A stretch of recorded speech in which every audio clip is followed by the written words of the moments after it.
Bonjour à tous. C'est Trading avec vous. Je vais revenir sur Solana. Ça fait longtemps que je ne l'ai pas faite.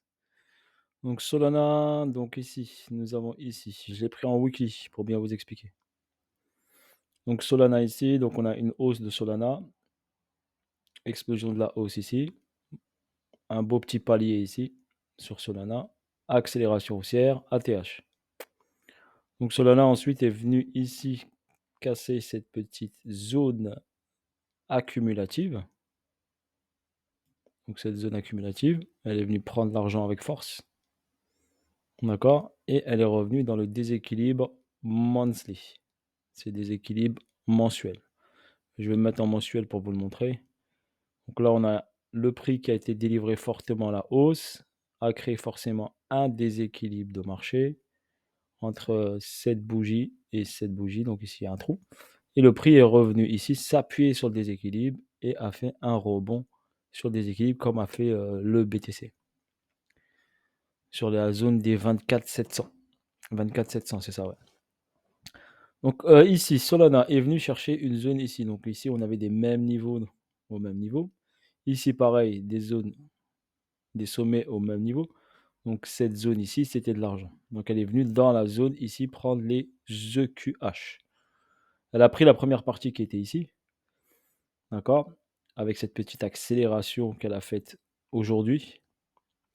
Et elle est revenue ici. Donc logiquement, si elle continue ici, elle doit prendre, je pense, tout ça sans aucun souci. Donc, elle dépasserait les 41 $ et elle pourra aller dans les 48, je pense 48 $, un truc comme ça. Dans les 48. Donc ici sur Solana, bien sûr, on a eu cette distribution. Donc phase accumulative, distribution, le prix est descendu. Il a accéléré ici fortement à la baisse avec une belle bougie baissière ici. OK.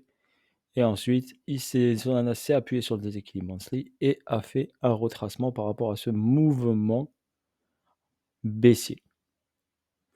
Ok, il faut attendre bien sûr que Solana aille dans ce niveau-là, on va dire, dans cette descente ici.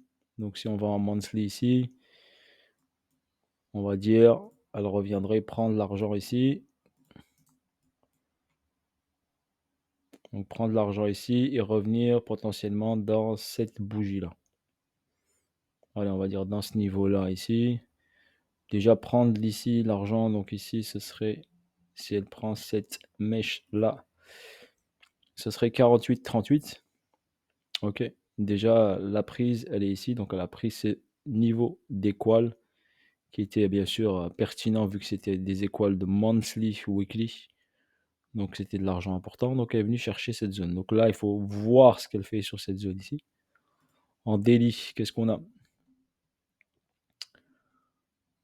Donc en daily, qu'est-ce qu'on a ici? Donc on avait ici cette descente forte et rapide qui a marqué la chasse du déséquilibre. On est parti dans la zone du déséquilibre. Et ensuite, Solana, bien sûr, a réagi. Donc Solana a réagi. Elle avait créé ici une zone d'équal que vous voyez bien ici. Je peux vous l'identifier. Donc on va les identifier comme ça. Donc quand vous avez des niveaux comme même niveau ici, donc ça reste de l'argent potentiellement à venir chercher, soit tout de suite, soit plus tard. OK? Mais ça reste de la liquidité disponible. Ici, on avait un gros déséquilibre de marché ici. OK? Un price delivery. Donc, il est venu combler totalement le price delivery. Donc, on va remarquer ici. En comblant le price delivery, il y avait également deux niveaux ici. Vous les voyez ici, les équales. Donc, il est venu combler ici cette zone d'équal plus le déséquilibre de marché sur cette baisse. Donc Solana a fait son travail ici, prise de liquidité ici, marche arrière, prise de l'equal high ici et comblement du déséquilibre du price delivery ici, d'un grand déséquilibre de marché si vous préférez en français. Ok, vous remarquez bien, et il va revenir ici dans cette zone. D'accord? Donc cette zone ici, on a des niveaux au même niveau. Potentiellement, il peut aller les chercher au C47,40 et potentiellement venir dans les 48, 50 $, pourquoi pas dans cette zone-là. OK, voilà donc, après la zone pertinente que si on regarde bien comme le BTC, ce serait plutôt, on va dire cette zone ici. On va dire cette zone-là ici. On va tracer 2 lignes, ce sera plus simple. Donc cette zone ici, parce que son order flow, il reste quand même baissier. Donc 75 $, 3 donc c'est la zone ici où le prix a accéléré fortement à la baisse. Donc on peut revenir sur cette zone ici. Je dirais prise déjà de ce niveau des 47 $. Ce serait pas mal, mais déjà il a fait pas mal de boulot ici en prenant ça et en prenant ça. OK. Donc faites attention, bien sûr sur Solana. Donc après, on sait que, ici, que FTX a beaucoup de Solana et bien sûr qu'il voudrait bien sûr vendre ses Solana pour pouvoir payer une partie se vendre une partie de ses Solana pour pouvoir rembourser, les détenteurs de comptes FTX. Donc faites attention à ça, vous pouvez, vous attendre à une vente importante du Solana. Faut faire juste attention à ça, c'est tout.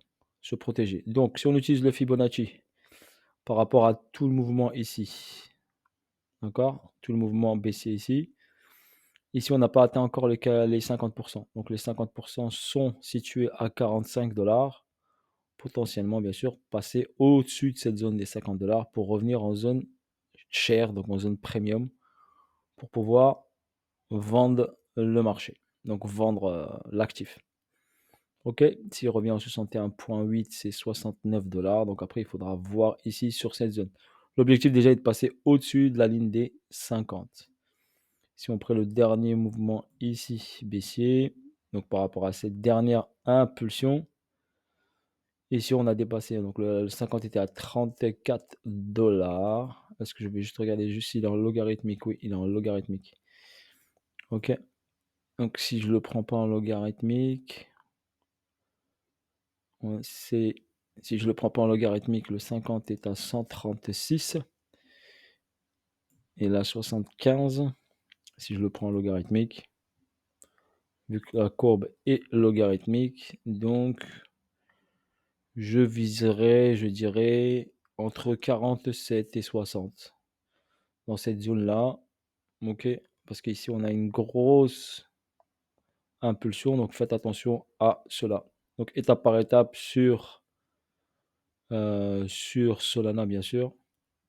Ce que je peux vous dire, c'est que n'oubliez pas que court terme, d'accord? Court terme ici, donc sur ce niveau-là, Solana long terme pour l'instant est haussière, mais court terme, elle reste quand même, on n'oublie pas, baissière. Donc même si elle fait un high ici, il faudrait qu'elle casse les 143 $ pour pouvoir repasser directement haussier et voir faire un ATH. Mais même si elle reste dans cette zone-là, l'order flow reste toujours à la baisse. OK? Voilà ce que je peux vous dire sur Solana. Bonne journée à vous tous et je vous dis à bientôt pour de nouvelles vidéos, de nouvelles aventures. Site trading avec vous, donc si ça vous intéresse, bien sûr, vous voulez participer, vous pouvez déposer votre candidature sur Site Trading School, site trading schoolcontact@gmail.com si vous voulez apprendre un peu plus en analyse technique et partager bien sûr un Telegram privé avec nos membres. D'accord? Nos membres, c'est comme une famille si vous voulez. C'est la famille, ils partagent, ils analysent, voilà, et on avance tous ensemble. Sur ce, bonne journée à vous tous et je vous dis à bientôt.